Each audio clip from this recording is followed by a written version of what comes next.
My daughter had just survived heart surgery when I sent one photo to our family chat and wrote, "She wants to see you." My brother said he was busy. My mother replied, "She lived. Stop making her our problem." That same night, he accepted an award for compassion on live television. But why did the gala receipt carry my daughter's name? At 10:03 that night, my brother's face filled the television above my daughter's hospital bed. Brent stood beneath gold lights in a dark suit, smiling as white flowers framed the stage. A banner for the Children's Hope Gala hung behind him. The host praised his compassion and said he had been inspired by his niece's courageous medical journey. 3 feet away, Sophie slept beneath the cold hospital lights. A plastic bracelet circled her wrist. The monitor kept a steady rhythm. The visitor chair had been empty all day. Brent leaned toward the microphone. No child should ever wake up after surgery and wonder if anyone is coming. The screen changed. Sophie appeared pale against her pillow, her fingers curled around her stuffed rabbit. Her voice was barely louder than the machine's.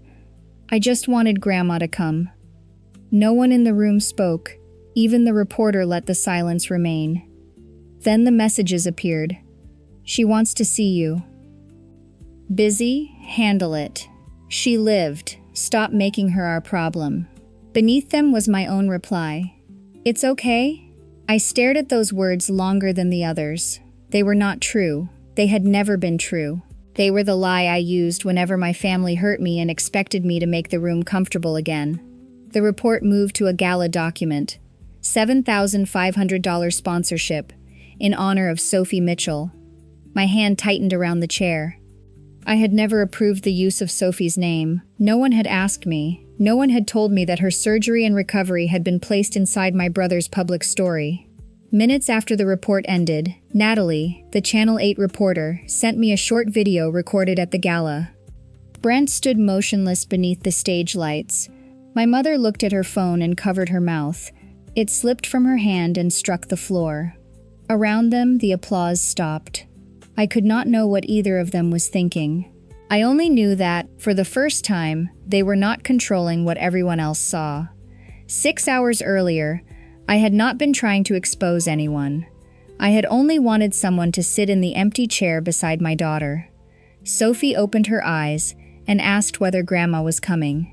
I took one careful photo of her, then sent it to our family group chat. "She wants to see you," I wrote. Brent answered first. "Busy. Handle it." I waited for my mother to correct him. Instead, she wrote, "She lived. Stop making her our problem." I turned the phone face down before Sophie could see me cry. I used to believe cruelty had to be loud. Sometimes the cruelest thing is quiet. It teaches a child that needing love makes her a burden. That night, I thought the news had exposed 3 cruel messages. I did not yet understand that the receipt carrying my daughter's name would expose something much worse. To understand why I still ask them to come, you have to understand what fear does to a grown daughter. It can send her reaching for people who disappointed her all her life. 3 mornings earlier, I sat beside Sophie outside the operating floor. A child life specialist helped her choose a stuffed rabbit. Sophie named him Button and tucked him beneath her arm while I signed page after page. The surgeon explained that the heart defect she had been born with had grown more serious. The repair was necessary. The risks were real. I kept my voice steady, even while my hand shook against the clipboard. When they wheeled her away, she lifted the rabbit and tried to smile. I waited in a hallway that smelled like coffee and disinfectant. Every time the elevator opened, I hoped to see my mother, my brother, or my father. No one came. For 2 days, Sophie slept more than she woke. When her eyes opened, she had just enough strength to squeeze my fingers. I sat beside her bed, drinking cold coffee and watching numbers move across the monitor. My mother sent one message. "Keep us updated." Brent replied with a thumbs up. That was all. I should not have been surprised. When my husband died in a work accident, my mother came to my house for less than an hour. She folded 2 towels and told me to be strong. Brent sent a sympathy card. His assistant had written the address. My father called once and asked when I planned to return to work. Their absence had always arrived dressed as practicality. It had started long before I became a widow. When Brent brought home an average grade, my mother said he was under pressure because he had leadership qualities. When I earned top marks, she warned me not to brag. When he quit an expensive sport, my father said he was finding himself. When I needed money for college application fees, my mother asked why I could not choose cheaper dreams. For years, I called my silence maturity. I thought endurance made me strong. Now I could see that it had only taught everyone how much I would accept. Sophie opened her eyes that afternoon and looked toward the empty chair. Did I scare Grandma? I told her she had done nothing wrong. Then she asked, is she mad because I got sick? Children rarely decide that adults have failed them. They decide they were not lovable enough to make someone stay. That is why absence can leave a wound deeper than words. Sophie studied the machines beside her bed. Maybe Grandma is afraid of them. I did not have the courage to tell her the machines had never been the reason. A moment later, someone knocked softly. A hospital media coordinator stepped inside and asked whether Channel 8 could speak with us for a few minutes. The media coordinator explained that Channel 8 was filming a short segment about children recovering after surgery. The hospital had approved the visit, but she made one thing clear. I could say no. No medical records would be shown. The interview would last only a few minutes. I could stop it at any time, and Sophie had to agree too. My first instinct was to refuse. I did not want my daughter turned into a sad story. I did not want people deciding they understood our lives from one hospital room. I knew what my family would say. They would call it private. They would say, I had embarrassed them. Then Sophie noticed the microphone. Will Grandma see it? She did not want attention. She wanted to be seen by the people who had looked away. I agreed, but only with limits. No questions about her condition, no asking her to describe the worst moments, no extra footage if she became tired. The reporter, Natalie Hayes, sat beside the bed and kept her voice soft. She asked Sophie what she wanted most now that the hardest part was over. Sophie looked toward the empty chair. I just wanted Grandma to come. Then she closed her eyes. No one rushed to fill the silence. A few minutes later, I heard Brent's voice from the television near the nurse's station. No child should ever wake up after surgery and wonder if anyone is coming. I looked at the phone beside Sophie's bed. Then I showed Natalie the messages. She read each one carefully.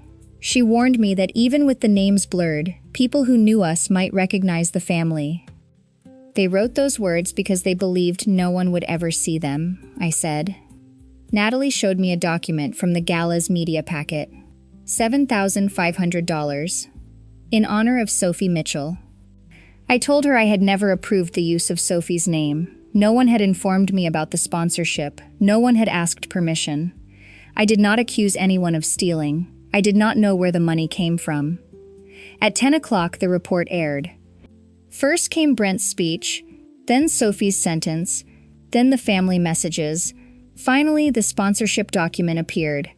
Natalie asked one question. If this family had been supporting Sophie, why did her mother know nothing about the donation made in her name? For years, I believed family problems had to stay inside the family. But a rule that protects only the person causing harm is not a rule, it is a lock. Before I tell you who came to the hospital after the broadcast, tell me in the comments. Where are you watching or listening from, and what time is it there right now? I always find it comforting to know where these stories are reaching people. At 11:12 that night, the people who had been too busy to visit appeared outside my daughter's room. But they had not come to ask how she was feeling. At 11:12, the nurse stepped into the room and quietly told me my family was at the front desk. The hospital had not let them enter alone. I was Sophie's legal parent, and I had asked the staff to limit visitors. In the hallway, my mother held white lilies. Brent still wore his dark suit. His tie was loose, but the donor pin remained on his lapel. My father stood behind them with both hands in his coat pockets, avoiding my eyes. They had come straight from the gala.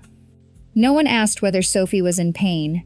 No one asked what the doctor had said, whether I had slept, or what we needed. My mother spoke first. This has gone far enough.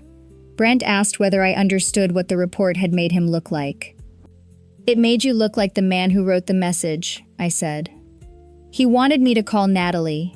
I was supposed to say I had been emotional, that the family had always supported us, and that the messages were a private misunderstanding. My mother called me sensitive. She said I wanted to turn her into a villain. Then she reminded me that family protected family. People who appear only after being exposed do not always come to offer love. Sometimes they come to manage the damage. You can tell by their first question, 'Is the child okay?' or 'How does this make me look?'" Their voices carried into the room. Sophie woke and turned toward the door. My mother changed at once. Her face softened, and she stepped toward the bed with the lilies against her chest. "Grandma is here," she said. Sophie looked at her, then at Brent, then at me. "Did you come because I needed you, or because people saw?" No one answered. Sophie's hand moved beneath the blanket until it found mine. "I waited all day," she whispered. The monitor kept its steady rhythm. Dr. Keller entered moments later. He did not argue about the report. He stated what he had personally seen. I had signed every consent form. I had attended every risk discussion. I had stayed when Sophie left intensive care. Before that night, he had never met anyone now claiming they had supported us. My mother tightened her grip on the flowers until the plastic wrapper crackled. I told them Sophie needed rest and asked them to leave. "You would keep me from my own granddaughter?" my mother asked. "I will keep anything away from her if it makes her feel unsafe." The cardiac recovery floor discouraged strong scented flowers, so the nurse carried the lilies away. My father paused by the glass and looked at Sophie. Shame crossed his face, but he said nothing. I had spent years mistaking shame for goodness. Shame without action was another kind of silence. The next morning, I opened my phone and found 43 unread messages. One was from my aunt. "Your mother told us she was managing a medical fund for Sophie. Please tell me the money reached you." My hands went cold. I had never received a single dollar. My aunt's question stayed on the screen while Sophie slept beside me. She sent the email my mother had used to ask for help. My mother wrote that I was too proud to ask. She said the family needed to step up. She promised to collect the money and use it for medicine, follow-up visits, and time away from work. My aunt sent a screenshot of her $500 transfer. The note read, "Sophie's medical recovery." After that, more messages arrived. One cousin sent $750. A church group collected $1,200. A friend of my father mailed a check. Someone who knew Brent donated because he was told Sophie's treatment was pushing us toward financial collapse. Every payment carried her name. I sent one careful question to each person. "Did you send money to my mother specifically for my daughter's medical care, and do you still have a receipt?" I did not accuse anyone. I did not call my mother a thief. I did not post the story online. By the end of the day, 19 people had responded. Together, they had given nearly $20,000. None of it had reached us. I searched through messages from my mother. "Let me handle the family side. We are keeping careful records. There are tax issues. Focus on your daughter." When I first read those words, they sounded helpful. Now they looked like a curtain. Every vague promise had kept me from asking another question. Then a woman from my parents' church sent a gala document. Her donation had been listed under the Children's Hope Gala table, in honor of Sophie Mitchell. I still did not have proof that medical donations had paid for Brent's table. I had no bank statement, no transfer record, only dates, promises, and my daughter's name appearing where I had never allowed it. But the pattern was there. I work with medical records, so I did what I knew. I created folders by date. I saved original emails. I listed every donor, amount, and payment note. I kept full copies instead of cropped screenshots. I wrote down each call, but I did not record anyone because I had not checked the law. The angrier I became, the slower I worked. When I was younger, I thought power always spoke loudly. Later, I learned that power often hides inside vague phrases. "Let me handle it, you do not need to know." It is complicated. The person who controls the information often controls the story. Brent left a voicemail telling me not to answer questions about money until I spoke with him. My mother said I was exhausted and misunderstanding a family arrangement. Neither sent records. Megan found me organizing receipts beside Sophie's bed. "You need records, not arguments," she said. I looked at the folder on my screen, then asked her to call the hospital social worker. The social worker closed the consultation room door. She did not call anyone a criminal. She asked who had requested the money, what donors had been promised, where the payments went, whether I had received an accounting, and whether any document connected the medical fund to the gala. I showed her every file. She gave me the number for a legal aid center that handled medical bills and fundraising disputes. An attorney named Marcus Ruiz called. He reviewed the records and told me what not to do. Do not delete messages. Do not post accusations online. Do not meet my mother or Brent alone. Do not threaten them. Ask for an accounting. And keep every answer in writing. He said feelings could warn me. Only records could show where the money went. So I sent one message to the family chat. Please provide a full accounting of every donation collected in my daughter's name, including dates, amounts, donor names, the account where each payment was deposited, and how every dollar was spent. Brent answered. Do not do this in the family chat. My mother followed. We will not be interrogated while you are emotional. Then my father wrote, if everything is in order, send her the records. The chat went silent. My mother called the donations a family support effort. Brent said, I did not understand nonprofit sponsorship. I asked one question, then send me the paperwork. Neither answered. Marcus demanded donor records, bank statements, the gala invoice, permission to use Sophie's name or photograph, and repayment of money not used as promised. Channel 8 agreed to wait for more documents. That evening, my father texted me. I did not know all of it. I asked what he had known. He admitted he knew my mother had collected donations. He knew Brent's table was expensive. He believed Brent's company had paid most of it. He never asked for proof. I did not comfort him. An apology may ease the person speaking. Evidence protects the person who was hurt. I needed my father to stop standing beside the truth and pretending not to see it. I asked what he planned to do. Almost an hour passed. Then his next message appeared. I still have access to the joint account. There is a transfer made 2 days before the gala. The amount matches the table sponsorship. I looked at Sophie sleeping beneath the blanket. This was no longer only about an empty chair or cruel words. For the first time, I had reason to believe money raised for my daughter had become my brother's reputation. I had spent my whole life being told that asking questions would tear our family apart. But as I stared at my father's message, I understood something. Questions had not broken our family. The answers had. The transfer had been made 2 days before the gala. $7,500. The exact cost of my brother's table. I did not call my mother. I forwarded the statement to Marcus and waited while he checked the account name, date, recipient, and payment note. He compared the deposits with the receipts people had sent for Sophie. By noon, he had enough to contact the hospital compliance office and the gala organizer. The hospital agreed to preserve the sponsorship records. They would review Brent's award nomination, find out who had supplied Sophie's name and story, and suspend his fundraising role during the review. It was not a finding of guilt. But for the first time, the truth had left our family chat. My mother came. I agreed to speak near the nurses' station, where security cameras covered the hallway. Did you use money raised for my daughter to pay for his gala table? She did not say no. That table opened doors, she said. Those doors could have helped all of us later. Did any of those doors open into my daughter's hospital room? Her face hardened. She said Brent needed the sponsorship to maintain hospital relationships. Using Sophie's name honored her struggle. Brent could have raised more money later. She had planned to replace every dollar once things settled down. Then I understood. They had not treated the money as Sophie's. They had treated her pain as an investment in Brent's reputation. I once thought people exploited children by taking something from their hands.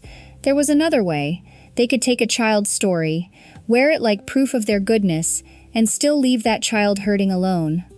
Brent appeared before my mother left. The polished voice from the gala was gone. He said his company was considering suspension, sponsors were leaving, and the hospital might ban him from fundraising. Then he threatened me. If I did not tell Channel 8 that my family had always supported us, he would say I had put Sophie on camera for attention and donations. He said he knew people who could make fundraising difficult. You used her name to buy a table, I used my voice to protect her. He handed me a prepared statement. It said the messages had been taken out of context. It claimed the money had been used with family consent. It said I regretted the harm done to him and wanted no further review. I did not sign it. I photographed every page, sent the images to Marcus, and asked hospital security to escort them out. Through the glass, I saw Sophie sleeping with her rabbit beneath one arm. My family still believed I feared losing them more than I feared losing my daughter's dignity. They were wrong. If you are listening, tell me how satisfied you are with this story in the comments. It helps me know that people are walking beside me on this journey. Your presence means more than you know, and it gives me the strength to tell you the rest. The next morning, the hospital did what my family had refused to do for months. It followed the paper trail. The compliance office called Marcus, then asked to speak with me. They had reviewed the nomination packet used for Brent's award. The packet said he had supported his niece through heart surgery. It claimed he had made sure our family never faced the crisis alone. There was a photograph of Sophie. It had been taken from my mother's social media page. I had never approved its use. No consent form existed with my signature. The hospital did not accuse Brent of a crime. They suspended his fundraising role, removed his name from the donor page, and sent the records to legal counsel. They began contacting people connected to the donations. Real consequences did not arrive with flashing lights.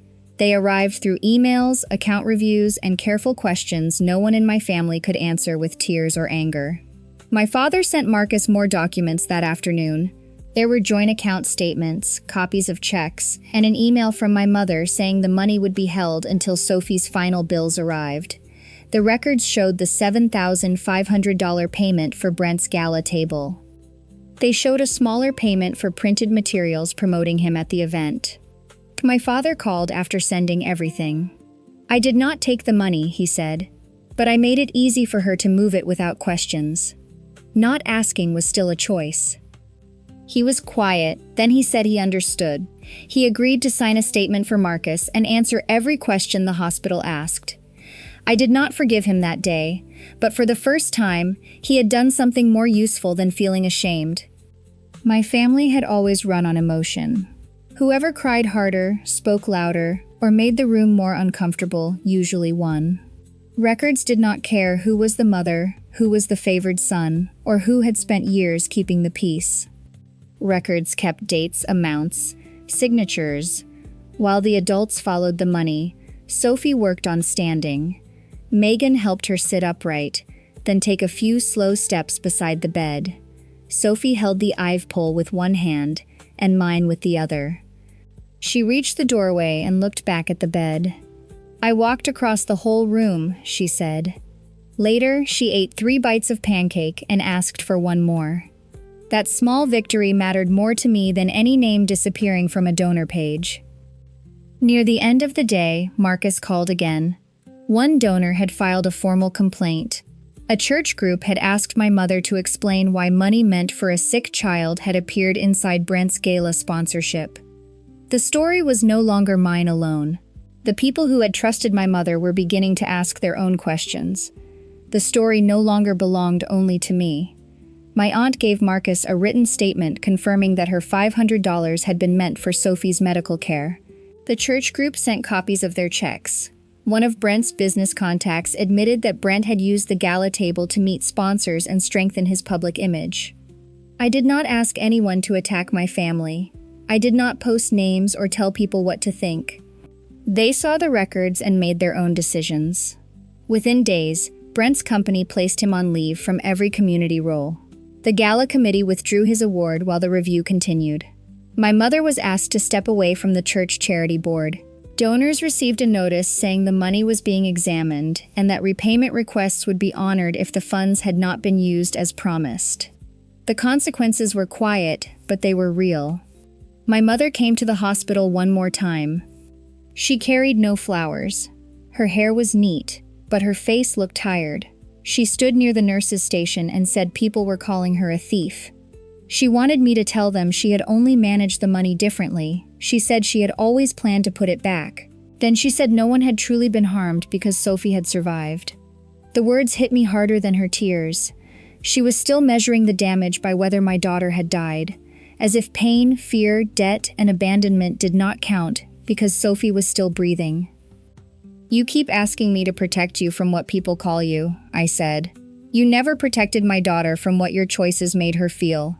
My mother began to cry. She said I had changed. I had to. The person I used to be kept making room for you by taking safety away from my child. The guilt came anyway. It sat in my chest like an old habit. People raised in controlling families often fear what comes after the confrontation more than the confrontation itself. They are taught that self-protection is cruelty. No locked door is needed when guilt can keep you inside. I told my mother that every question about the money would go through Marcus.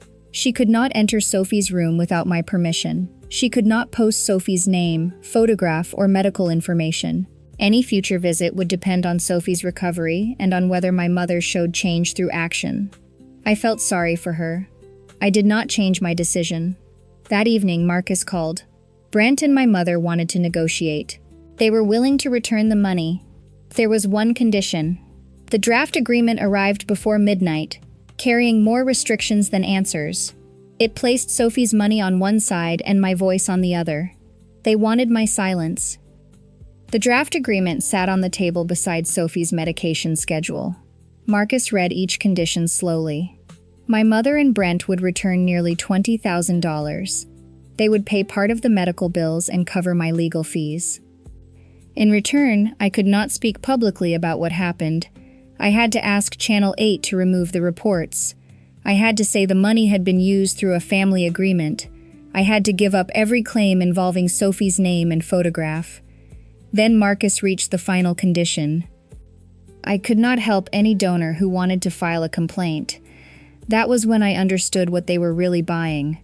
Not pieced isolation. They wanted every person with a receipt to stand alone. I told Marcus I was willing to discuss repayment. I was not willing to sell the truth. I wanted every dollar returned to a medical account with clear records. I wanted written protection for Sophie's name, image, and medical information. I would not interfere with the hospital review. I would not lie for my family, and no donor would be prevented from speaking to investigators. Brent called that afternoon. He said his company was preparing to cut ties with him. He might lose the career he had spent years building. He admitted he should have come to the hospital, but he still said I had made everything larger than it needed to be. It was always this large, I said. You only noticed when it became large enough to reach you. He asked what I wanted. I want every dollar accounted for. I want my daughter's name removed from your image, and I want you to stop calling consequences cruelty. After the call, I looked at the agreement again. I could have demanded a public apology designed to humiliate them. I could have asked for cameras, statements, and one final scene where everyone watched them fall. I did not want that. I wanted the organization to state the facts. The money had not reached the person it was meant to help. Sophie's story had been used without permission. The funds would be returned and managed openly. Money can repay a bill. It cannot return the hours a child spent watching a door that never opened. A settlement means nothing if the person who was hurt must sell the truth to receive what already belonged to her. By evening, their attorney removed the condition requiring me to call it a misunderstanding. The silence clause was narrowed. Donors kept their right to cooperate. The hospital review continued. Marcus said the repayment agreement could now move forward. That same day, Dr. Keller told me Sophie might be ready to leave the hospital within a few days. For the first time, the future held something other than conflict. It held home. The repayment agreement was completed 3 days before Sophie left the hospital. The money went into a medical account managed through Marcus's office. It could only be used for treatment and recovery. Every payment needed a receipt. Every donor received confirmation. No one in my family could touch it. We used part of the money for medicine, follow-up visits, travel to the hospital, and the work I had missed. A small amount helped make our apartment safer for Sophie while she recovered. There were no flashing lights, no handcuffs, no dramatic arrest outside the gala. Real consequences arrived quietly. Brent resigned from the hospital foundation before they could remove him. His company ended his community role. His face disappeared from charity campaigns, and the sponsors who once stood beside him stopped returning his calls. My mother left every charity committee at her church.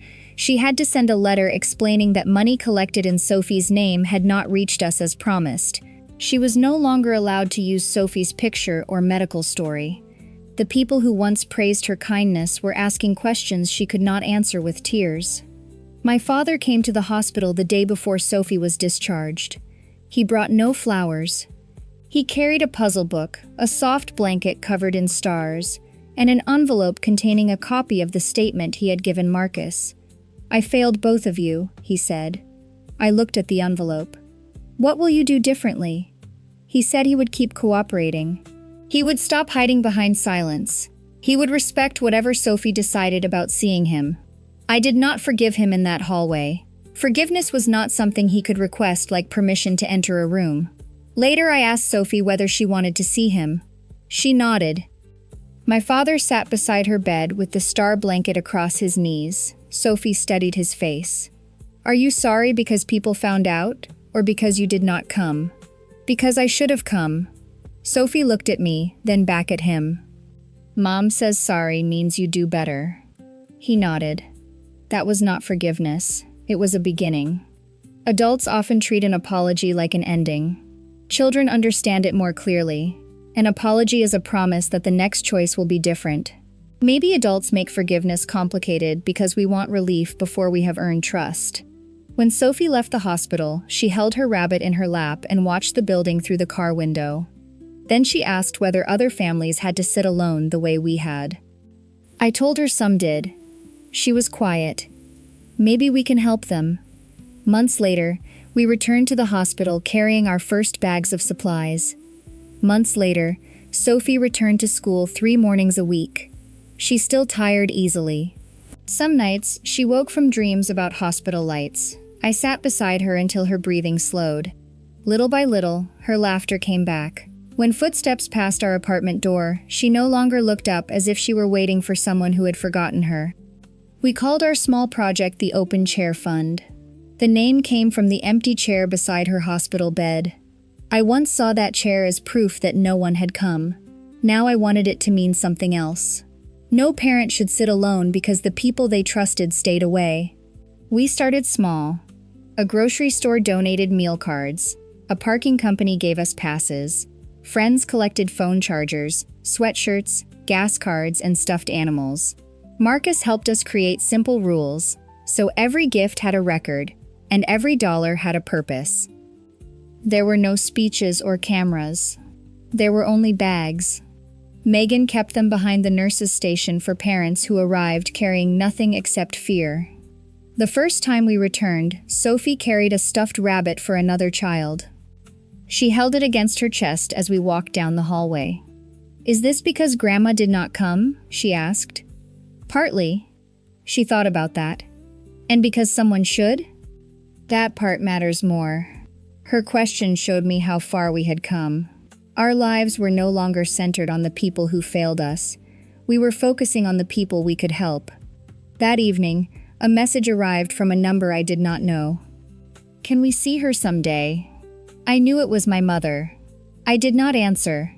Wanting access was not the same as rebuilding trust. Regretting the loss of a relationship was not the same as regretting the harm that caused it. Real change would take time, honesty, and actions no one had to beg for. I deleted the message that night, not because I had decided on never, because Sophie needed peace more than she needed another adult asking her to carry their guilt. Later, she asked me to carry her down the apartment hallway. She was getting too big. but I bent down anyway. She climbed onto my back and wrapped her arms around my neck. In the mirror, I saw us smiling. There was no empty chair. No one was waiting for permission to matter. For years, I thought healing meant forgiving quickly. Now I know healing is not measured by how fast you let someone return. It is measured by how fully you stop needing their approval. Blood can make people relatives. Actions make them family. How satisfied are you with the way I protected my daughter? Please rate this story from 1 to 10, and tell me whether my mother ever earned another chance.